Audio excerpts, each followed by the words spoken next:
Hello everyone, plant paradise with Neha में मैं नेहा आप सभी का स्वागत करती हूँ। आज फिर हूँ आप सभी के सामने एक नया वीडियो लेकर। देखिए, अप्रैल का मंथ चल रहा है। अप्रैल के मंथ में कुछ ऐसे ज़रूरी काम है जो हमें ज़रूर कर लेनी चाहिए। हाँ, यहाँ पर मैं आपको रिपोर्टिंग करते हुए दिखा रही हूँ। सदाबहार के प्लांट की रिपोर्टिंग कर रही हूँ। सदाबहार के प्लांट को रिपोर्ट करने के लिए कुछ एक चीज़ों का ध्यान रखना चाहिए।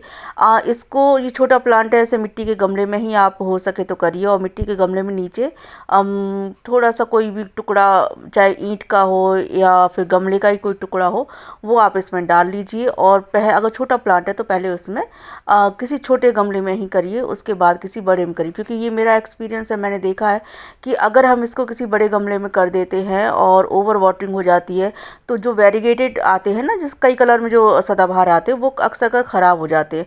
जो देसी सदाबहार होता है, जो पर्पल कलर का आता है, जो हर जगह बहुत हार्डी होता है, हर जगह उगाते हैं, वो तो आसानी से हो जाते हैं। लेकिन इस तरीके के जो प्लांट हमें मिलते हैं जो कि कलरफुल होते हैं, कई कलर में आते हैं, उनको प्रॉब्लम आती है। तो सबसे पहले तो अगर आप रिपोर्टिंग करना चाह रहे हैं किसी भी प्लांट की, तो अभी टाइम है। अप्रैल मंथ में जिनकी भी करनी है उनकी आप कर लीजिए।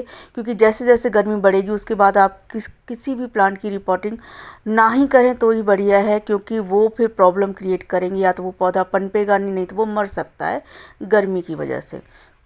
तो कुछ एक चीज़ों का ध्यान रखना आप अभी से शुरू कर दीजिए। अगर आपके यहाँ बहुत तेज़ धूप है, आप राजस्थान जैसे इलाकों में रह रहे हैं या फिर दिल्ली एनसीआर में भी रह रहे हैं, तो हो सके तो कोशिश करिए कि आप ग्रीन नेट को भी अगर लग सकता है तो आप लगा लीजिए। नहीं तो प्लांट्स को कुछ इस तरीके से अरेंज करिए कि अगर ऐसे प्लांट है जो कि जिनको अच्छी खासी धूप चाहिए तो उन्हें तो आप प्रॉपर धूप में रखिए।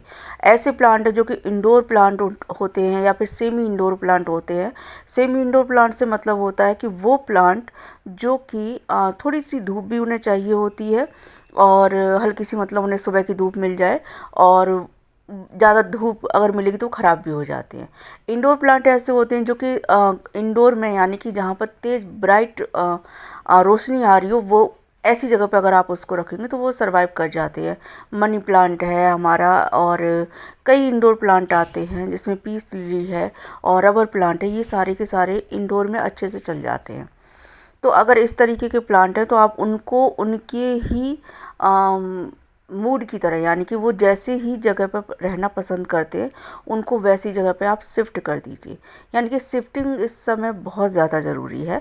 अगर धूप वाले प्लांट है जैसे कि बोगनवेलिया है, उसको जितनी ज़्यादा धूप मिलेगी उतनी अच्छी फ्लावरिंग करता है, तो उसको आप प्रॉपर धूप में रखिए। इसके अलावा और जो प्लांट है उनको कोशिश करिए कि धूप में थोड़ा सा कम रहें वो। इसके अलावा एक काम और कर सकते हैं आप कि प्लांट्स जो हैं वो झुंड में बना के रखिए। यानी कि अलग अलग सेपरेट दूर दूर मत रखिए। उनको इस तरह का एटमॉस्फेयर दीजिए जैसे कोई जंगल हो। आप बड़े प्लांट पीछे रखिए, छोटे प्लांट उनके आगे रखिए या आसपास रखिए, जिससे कि उनको एक जो नमी का वातावरण है वो मिलता रहे। एकदम से तेज़ धूप उनको डिस्टर्ब नहीं करिए, क्योंकि वो एक दूसरे की छाँव में, एक दूसरे के सपोर्ट में बढ़ जाएंगे। जैसे ये छोटा गमला मैं तैयार कर रही हूँ, तो मैं कोशिश करूँगी ऐसी जगह पे रखूँ जहाँ पर धूप ना हो या फिर धूप कम हो। क्योंकि अभी मैं रिपोर्टिंग कर रही हूँ। रिपोर्टिंग करने के बाद ऐसी जगह पर रखिएगा जहाँ पर धूप ना आती हो। और रिपोर्टिंग अगर आपको करनी तो मोस्टली करिए आप शाम के टाइम पे। शाम के टाइम पे करेंगी तो रात भर में पौधा जो है वो बैलेंस अपना एक बना लेता है, और धूप उसको एकदम से नहीं मिलेगी तो वो डिस्टर्ब नहीं होगा। इसके अलावा मैं यहाँ पर रिपोर्टिंग कर रही हूँ लैंटना की। लैंटना प्लांट जो होता है वो अच्छी खासी गर्मी में रह सकता है, और उसको वाटरिंग ज़्यादा नहीं चाहिए होती है। बट यहाँ पर क्या है, छोटे प्लांट है तो मैं इनको बड़े गमले में शिफ्ट कर रही हूँ। बट एक ही गमले में दोनों प्लांट लगा दूँगी, क्योंकि थोड़े से बड़े हो जाएंगे तो इनको मैं अलग शिफ्ट कर दूँगी। तो लैंटना जो प्लांट है ये गर्मी वाला प्लांट है, आप इसको खुले में भी रखेंगे तो आराम से चलेगा। तो इस तरीके से पौधों की जानकारी होनी बहुत ज़्यादा ज़रूरी होती है। अगर हम सिर्फ देख कर ले आएँ प्लांट कि हाँ ये अच्छा लग रहा है तो हम ले जाएं, लेकिन हमें उसकी नॉलेज ना हो कि ये प्लांट कैसा एटमॉस्फेयर चाहता है, तो होता क्या है ना, हम इसी तरीके से ले आते हैं और वो हमारे घर पे आकर सरवाइव नहीं कर पाता है। पैसा भी जाता है हमारा, और वो होता है ना, खुशी होती है कि हम कोई प्लांट लेके आए, हमें अच्छा लग रहा है, हमारे घर में पनपेगा तो और खुशी हमें मिलती है, तो उससे भी हम लोग वंचित हो जाते हैं। तो थोड़ा सा कोई भी प्लांट अगर आप लेकर आ रहे हैं तो पहले उसके बारे में सर्च कर लीजिए कि वो कैसा है, या फिर जिस नर्सरी से आप लेकर आ रहे हैं तो उनसे आप पूछ लीजिए भैया इसको हम कैसे केयर करेंगे। और अदरवाइज़ कोई वीडियोज़ वगैरह जो गार्डनिंग के लिए वीडियोज़ बनाते ही रहते हैं उनको आप देख लीजिए, मेरा देखिए या किसी और का, जिसका भी आपको अच्छा लग रहा है उसका देखिए।